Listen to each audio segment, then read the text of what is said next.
नावाचा जो माणूस आहे ज्याने अशा प्रकारची अनेक विधानं यापूर्वी केली। मध्य प्रदेशमध्ये जातीय दंगली घडवणं,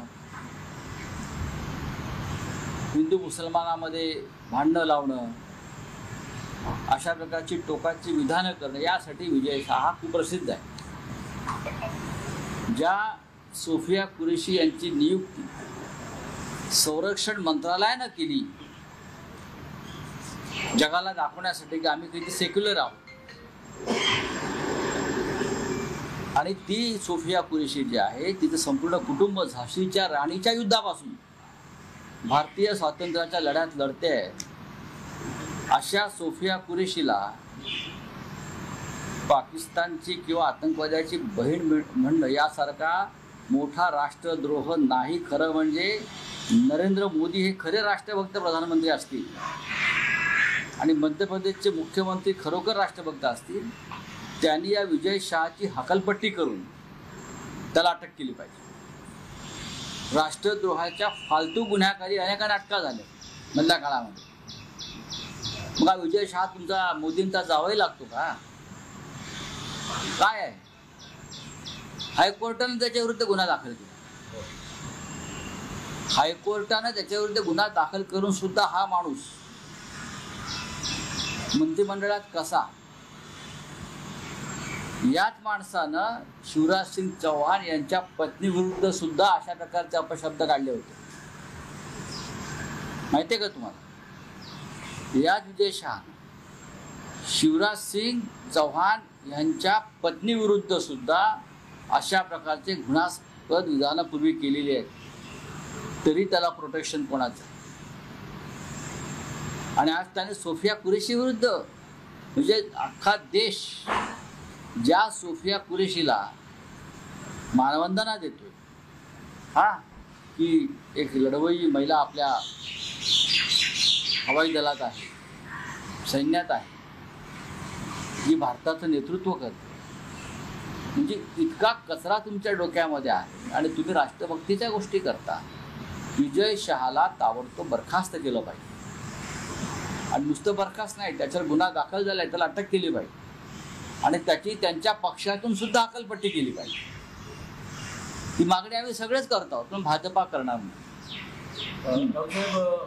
भाजपने संपूर्ण देशात तिरंगा यात्रेचं आयोजन केलं आहे। या सगळ्या नाही, कशा करता तिरंगा यात्रा काढण्याचं कारण काय? कसलं श्रेय? शस्त्रसंधीचं श्रेय, माघारीचं श्रेय? म्हणजे ह्या जागतिक युद्धाच्या इतिहासातली ही पहिली घटना आहे की युद्धविराम, माघार, शस्त्रसंधी हाच विजय मानून एक पक्ष एका देशामध्ये विजय सोहळा साजरा करतो। शस्त्रसंधी हा विजय कसा काय असू शकतो? युद्धविराम दुसऱ्याच्या हस्तक्षेपानं झालेला ट्रम्पच्या, म्हणजे ह्यांची काय डोकी वगैरे फिरली आहेत का? अख्खा देशाला धक्का बसलाय तुमच्या माघारीमुळे, तुमच्या युद्धविरामामुळे, तुमच्या शस्त्रसंधीमुळे, हा तुमच्या कचखाऊ धोरणामुळे। आणि हे बिंडोक सगळे तिरंगा यात्रा काढतात। मी काल सांगितलं ह्यांनी डोनाल्ड यात्रा काढली पाहिजे, या लोकांनी डोनाल्ड यात्रा काढली पाहिजे, आणि तिरंगा नाही, अमेरिकेचा झेंडा हातात घेतला पाहिजे। आणि सुरुवात कुठून केली पाहिजे? तर दिल्लीमध्ये जे अमेरिकन वकालत आहे तिथून सुरुवात करायची आणि अमेरिकेपर्यंत, व्हाईट हाऊसपर्यंत चालत जायचं। देवेंद्र फडणवीस, एकनाथ शिंदे, JP नड्डा, डोनाल्ड यात्रा चलाई आप, डोनाल्ड यात्रा। पण राहुल साहेब, याच तिरंगा यात्रेला काँग्रेसने उत्तर द्यायचं ठरवलंय। काँग्रेसही अशाच पद्धतीनं, बघा काँग्रेस काय करते त्याच्याविषयी मला म्हणा, मी माझ्या भावना सांगितल्या। हे डोनाल्ड यात्राच काढू शकतात, तिरंगा हातात धरण्याची यांची कुवत संपलेली आहे, लायकी संपलेली आहे, त्यांना तिरंगा हातात धरण्याचा अधिकार आता राहिलेला नाही। डोनाल्ड यात्रा मी परत सांगतो, आणि डोनाल्ड यात्रा गावागावात डोनाल्ड जत्रा भरवाव्यात, बरं का? गावात जत्रा असतात ना गावच्या, डोनाल्ड जत्रा भरवाव्यात, आणि त्यांनी सांगावं आमचं कुलदैवत डोनाल्ड आहे, डोनाल्ड आमचं कुलदैवत आहे। हेच डोनाल्ड ट्रम्प वारंवार असं सांगतात की त्यांच्यामुळं भारत पाकिस्तान आपलं 5वी वेळ आहे. काल काल काल काल काल सौदी अरेबियाला सुद्धा आले, इथेच सांगितलं, पण त्याला उत्तर नाही अजून मोदींचं. फिर मोदी आग हिंदुस्तान की तरफ आग उठाने वाले को छोड़ेंगे नहीं. और डोनाल्ड ट्रम्प तुमचे रोज कपडे काढतो आहे देशाच्या प्रधानमंत्र्याचे, मोदीचे नाही, देशाच्या प्रधानमंत्र्याचे, भारताच्या. आणि तुम्ही अजून डोनाल्ड ट्रम्पचं नाव घेऊन उत्तर द्यायला तयार नाही. एवढी फाटली. सांगा ना डोनाल्ड ट्रम्प खोटं बोलतोय म्हणून. डोनाल्ड ट्रम्प खोटं बोलतोय हे सांगण्याची हिंमत जर तुमच्यात नसेल तर महाशय देशाच्या पंतप्रधानपदी आपण राहू नका. मेहरबानी करा. तुम्ही आणि अमित शहा या दोघांनी देशावर मेहरबानी करा.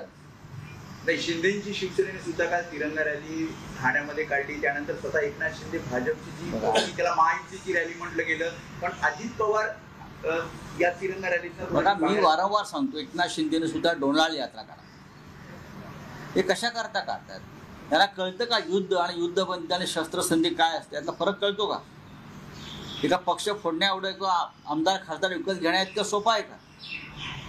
आमदार खासदार विकत घेऊन सरकार बनवणं आणि निवडणूक आयोगाला हाताशी धरून पक्ष ताब्यात घेणं इतकं सोपं नाही आहे हो. शस्त्रसंधीला तुम्ही विजय मानता, ही तुमचा अक्कल. युद्धविराम केला डोनाल्ड ट्रम्पने तुमचा. तुम्हाला खेचले युद्धाच्या मैदानातून खाली आणि गप्प बसा म्हटले मोदीला, आणि तुम्ही मोदीचे सैन्य वेशातले कपडे टाकून घालून त्याला सलाम करता. लाज वाटत नाही तुम्हाला? तुम्ही आमच्या भारतीय सैन्याचा अवसानघात केला. जे सैन्य तयारीत होतं लाहोर, कराची, रावळपिंडी, इस्लामाबादला धडक मारायला, तुम्ही त्यांचे पाय खेचले आणि तिरंगा यात्रा काढताय. आता टिम्मी नाक्यावर डोनाल्ड ट्रम्पचा पुतळा बसवा. मी येतोय बघायला जागा. टिम्मी नाका आहे ना त्यांचा, तिथे डोनाल्ड ट्रम्पचा पुतळा बसवा. डोनाल्ड ट्रम्प आणि वरती अमेरिकेचा झेंडा लावा. आणि जो अमेरिकेचा जो दिवस असतो स्वातंत्र्य दिनाचा 4 जून आलाय जवळ, त्या दिवशी तुम्ही उत्सव साजरा करा. ही तुमची लायकी आहे. लाज वाटली पाहिजे. काय तिरंगा यात्रा काढतात, शस्त्रसंधी करतात आणि तिरंगा यात्रा काढतात, विजयाचा जल्लोष करतात. विजय कळतो का? 1971 साली आम्ही विजय जल्लोष पाहिला. आम्ही होतो, आम्ही तरुण होतो, विद्यार्थी होतो. 1971 साली आम्ही विजय यात्रा काढली. आम्ही जिंकलो. 92,000 पाकिस्तानी सैन्याने गुडघे टेकले आमच्या सैन्यासमोर, जगजीत सिंग अरोरा समोर, लेफ्टनंट जनरल. तेव्हा टीव्ही नव्हते. आम्ही रोमांचित झालो होतो. आता रोमांचित व्हावं असं काय झालंय? बलुचिस्तान तयार होतं स्वतंत्र व्हायला, फक्त त्यांना भारताची मदत हवी. तुम्ही फक्त या, तेवढी सुद्धा हिंमत दाखवू शकले नाही. डोनाल्ड ट्रम्पला उत्तर द्यायची हिंमत तुमच्यात नाही. चीन घुसलाय. 27 गावांची नावं बदलली काल. हिंमत नाही. मिस्टर मोदी आणि मिस्टर अमित शहा राजीनामा द्या.